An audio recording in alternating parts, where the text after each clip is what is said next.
नमस्कार दोस्तों, मेरा नाम है अतुल श्रीवास्तव और स्वागत है आपका नेक्सस जीएस में।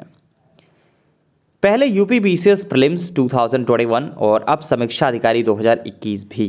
तो ये क्यों लिखा गया है, इसके बारे में हम लोग बात करेंगे। कल समीक्षा अधिकारी प्रीलिम्स का जो बोल सकते हैं आंसर की वो रिलीज़ की गई है आयोग के द्वारा। कुछ क्वेश्चंस कंट्रोवर्शियल हैं, 4-5 क्वेश्चंस के आसपास इस टाइप से होंगे जो कंट्रोवर्शियल हैं, बाकी तो कोई समस्या है नहीं। लेकिन एक प्रश्न पूछा जा रहा है और ये आप स्वयं से ही पूछ रहे होंगे कि पहले यूपी पीसीएस प्रीलिम्स 2021 में हमारा नहीं हुआ और अब समीक्षा अधिकारी 2021 का भी पेपर गड़बड़ हो गया है, तो क्या करें हम, कितना पढ़ें, कैसे पढ़ें, कितना पढ़ें और कब पास होंगे हम। तो ये सामान्य एक जो क्वेश्चन है वो लगभग से जो प्रतियोगी हैं जिनका नहीं हुआ है उनके लिए, उनके दिमाग में बने हुए हैं। तो ये वीडियो उन्हीं के लिए है जितने लोगों का क्लियर नहीं हुआ है। पहले यूपी पीसीएस प्रीलिम्स किसी कारणवश नहीं क्लियर हुआ और उसके बाद समीक्षा अधिकारी 2021 का पेपर भी कहीं ना कहीं गड़बड़ हो गया उनका। तो ये वीडियो पूरी तरह से उन्हीं के लिए है। कैसे पढ़ना है, कितना पढ़ना है और कब पास होंगे वो। तो पहले तो एक पॉजिटिव एटीट्यूड अपने अंदर लाइए कि आज आपका क्लियर नहीं हुआ एग्जामिनेशन, हो सकता है कि कुछ कमियां आप में रह गई हों, रिवीजन बहुत ज़्यादा ना रहा हो, या फिर बहुत सारी चीज़ें हैं अभी जिस चीज़ों के बारे में हम लोग डिस्कस भी करेंगे कि क्या क्या कमियां आप में रह सकती हैं, क्या क्या कमियां रही होंगी जिसकी वजह से पहले यूपी पीसीएस प्रीलिम्स 2021 नहीं क्लियर हुआ। फिर उसके बाद समीक्षा अधिकारी 2021 भी ऑलमोस्ट ऐसा लग रहा है कि डामाडोल है मामला। जीएस का पार्ट गड़बड़ हो गया, किसी का हिंदी का पार्ट गड़बड़ हो गया। वैसे सामान्यतः लोगों का जीएस का पार्ट गड़बड़ हो गया है और मार्क्स उतने नहीं हैं और उसका एक बहुत बड़ा रीज़न है प्रैक्टिस में कमी। अगर आपको 70 क्वेश्चन के आसपास भी आते रहे होंगे तो आपने समस्या ये किया, काम उसमें ये कर दिया कि माइनस मार्किंग की वजह से वो आपके घट के नंबर आ गए 50 के आसपास। ऑलमोस्ट लोगों के साथ मैंने यही देखा है कि माइनस मार्किंग के चक्कर में उनके साथ दिक्कत हो गई। अब क्या क्या समस्याएं हुई हैं दोनों पेपर्स में, उनके बारे में बात कर लेते हैं। तो पहला तो सबसे बड़ा काम जो है, टारगेटेड पढ़ाई का बहुत बड़ा अभाव है और आप लोगों ने फोकस करके नहीं पढ़ाई की है। जो सोर्सेज हैं वो आपका बहुत ज़्यादा अनलिमिटेड रहे हैं, इधर उधर से बहुत ज़्यादा आपने पढ़ाई करने की कोशिश की और अगर फोकस करते एक ही जगह पे और एक ही सोर्स को यूज़ करते तो इतना समस्या आपके सामने ना आती। दूसरा जब सबसे बड़ा कारण वो समझ में आया है वो माइनस मार्किंग हैंडल ना कर पाना। जो बड़े एग्जामिनेशन होते हैं, चाहे वो समीक्षा अधिकारी हो, चाहे वो यूपी पीसीएस प्रीलिम्स का पेपर हो, वहाँ पे आपको माइनस मार्किंग हैंडल करनी है। एग्जामिनेशन पेपर जब आप दे रहे होते हैं तो उस ड्यूरेशन में आपको ये कोई नहीं बताता है कि पेपर मुश्किल आया है कि आसान आया है। जब आप पेपर दे रहे होते तो आपको लगता है यार हमें तो कुछ आ नहीं रहा है, ऐसा ना हो कि अगला जो है 140 में से 90 क्वेश्चन सही कर ले जाए और हमें तो सिर्फ 70 क्वेश्चन आ रहे हैं। और उसके बाद अगर 70 क्वेश्चन में अगर हमने और ऐड नहीं किया तो कहीं ना कहीं हम पीछे हो जाएंगे, अपने आप हमको कुछ करने की आवश्यकता ही नहीं पड़ेगी। तो ये एक बहुत बड़ा डिफ़ॉल्ट है। आपको अपने जो सोर्सेज हैं जिनसे आपने पढ़ाई की है या फिर जिन किताबों को आपने यूज़ किया है उनके ऊपर भरोसा रखना चाहिए अगर आपने बहुत अच्छे से पढ़ाई की है तो, और जिसने नहीं पढ़ाई की है तो उनको और मेहनत करने की आवश्यकता है। ठीक है, तो ये माइनस मार्किंग हैंडल ना कर पाना एक बहुत बड़ा रीज़न रहा जिसकी वजह से लोगों का मार्क्स जो है वो गड़बड़ हुआ। रिवीजन की कमी, रिवीजन इस एग्जामिनेशन में रामबाण होती है। अगर आप रिवीजन नहीं करते हैं, बहुत ज़्यादा डाटा पढ़ने की कोशिश करते हैं तो ये समस्या खड़ी हो जाएगी। और ये रिवीजन की कमी उनमें साफ तौर पर देखी जाती है जो बहुत अधिक डाटा, बहुत अधिक सोर्सेज पढ़ने की कोशिश करते हैं। कि जैसे बहुत ज़्यादा आपने डाटा अगर पढ़ने की कोशिश की तो ऑब्वियस सी बात है कि उतना आप कैप्चर नहीं कर सकते हैं।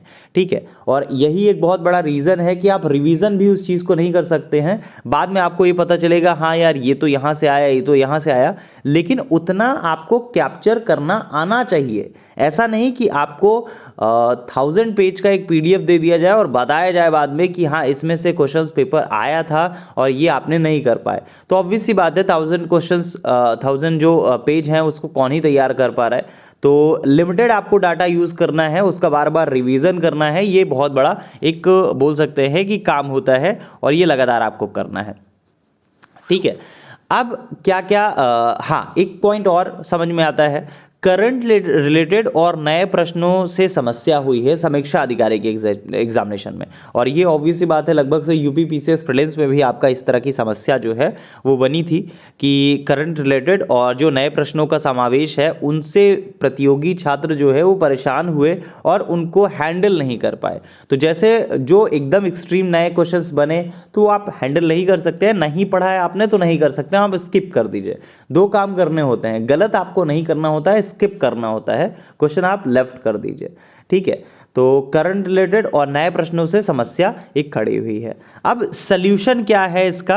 प्रॉब्लम तो आप सभी लोग समझ गए कि हाँ यार ये समस्या है और इस तरह से हुई है, इसकी वजह से हम बाहर हो गए, हमारा एक साल खराब हो गया।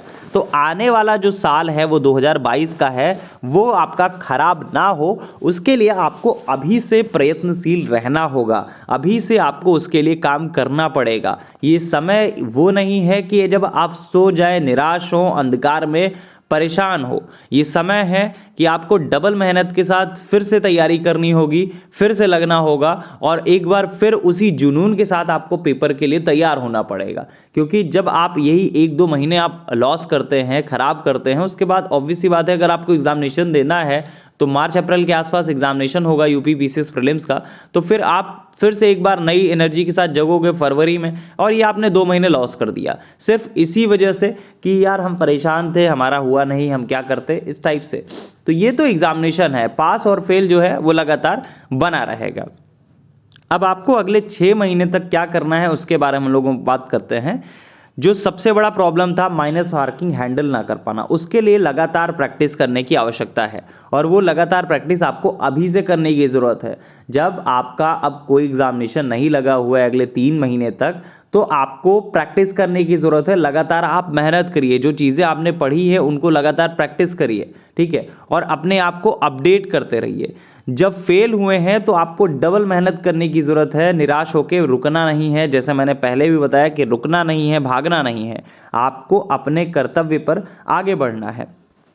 और ये कोई आपके साथ नहीं है कि आप ही परेशान हुए हैं, निराश हुए हैं, फेल हुए हैं, ये जितने भी टॉपर्स हैं सभी के साथ होता है। अभी आपकी स्क्रीन पे सचिन यादव जी का नाम रिफ्लेक्ट कर रहा है और 2016 या 17 आई थिंक इन्होंने पहला अटेम्प्ट दिया था, इंटरव्यू तक गए थे और इंटरव्यू से डिस्क्वालीफाइड हुए। इन्होंने फिर 18 का इंटरव्यू दिया, प्रीलिम्स दिया, मेंस दिया, फिर इंटरव्यू दिया, 18 में भी बाहर हो गए। और आप सोचिए कि उस स्थिति में व्यक्ति के ऊपर किस प्रकार का दबाव रहता है, वो क्या सोचता है कि शायद यह परीक्षा हमारे लिए बनी ही नहीं है। उस टाइम पे ये लगता है कि शायद ये परीक्षा हमारे लिए नहीं बनी है और हमारा सिलेक्शन नहीं हो पाएगा, दूसरे का हो रहा है, हमारा क्यों नहीं हो रहा है, बहुत सारी नेगेटिव चीज़ें आती हैं। लेकिन हारे नहीं, ये 19 इन्होंने फिर से दिया और उसके बाद फिर से ये इंटरव्यू तक पहुंचे, प्रीलिम्स दिया, मेंस दिया, फिर से इंटरव्यू पहुंचे और फाइनली नायब तहसीलदार के पद पर चयनित हुए, ठीक है, एक अचीवमेंट मिल गया।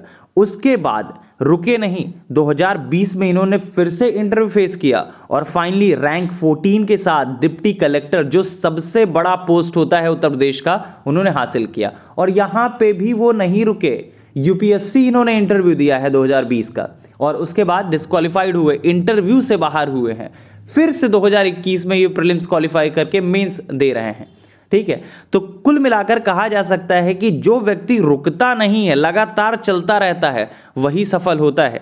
और जो व्यक्ति रुक गया, एक सफलता के बाद ठहर गया, तो वो सामान्यतः उसके साथ स्थिति यही हो जाती है कि वो एक जगह आके रुक जाता है, एक सिलेक्शन लेके रुक जाता है। आपको रुकना नहीं है, लगातार बढ़ना है, आगे बढ़ना है, कोशिश करनी है कि अगर कोई सेलेक्ट हो रहा है तो हम कैसे ना पढ़ें, ठीक है। तो नेक्सस जीएस की तरफ से 2-4 नई चीज़ें स्टार्ट की गई हैं, जैसे एनसीईआरटीज़ की कुछ के माध्यम से क्वेश्चंस वो यूट्यूब पे फ्री प्रोवाइड किए जा रहे हैं, उसका पहला वीडियो रिलीज कर दिया गया है। इसके अलावा ये पूरा का पूरा एनसीईआरटी कवरेज कराया जाएगा यूट्यूब पे फ्री में। इसके अलावा जो हमारी क्लासेस चल रही हैं वो आप ले सकते हैं, वो पूरा का पूरा प्रोग्राम बेस पे आपको कराया जा रहा है। ऑलमोस्ट 24 जून 2022 तक वो बैच चलेगा यूपी पीसीएस प्रीलिम्स 2022 के लिए, और होपफुली जून में आपका एग्जामिनेशन हो जाएगा, क्योंकि यूपीएससी का पहले से ही एग्जामिनेशन अपॉइंटेड है, ठीक है। तो ये आप मंथली बेसिस पे भी इसका फीस पेमेंट कर सकते हैं, एक साथ भी कर सकते हैं। डिस्क्रिप्शन में आपको पूरी की पूरी डिटेल्स मिल जाएगी। इस बैच में आपको क्या क्या मिलेगा, स्ट्रैटेजी वीडियो आपको दे दी गई है, सिलेक्शंस नेक्सस जीएस की तरफ से क्या क्या रहे हैं वो आपको दे दी गई है। ये समय है लगातार प्रैक्टिस करने का।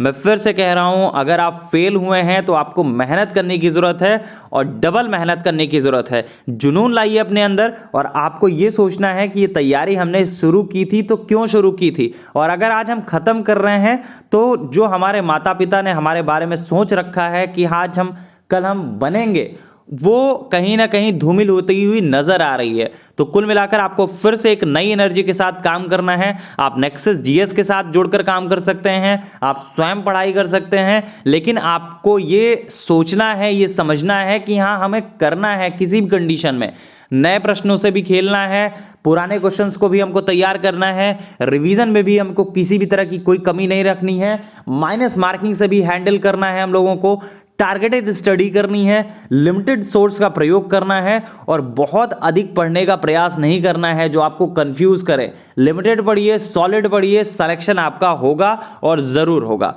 Thank you so much.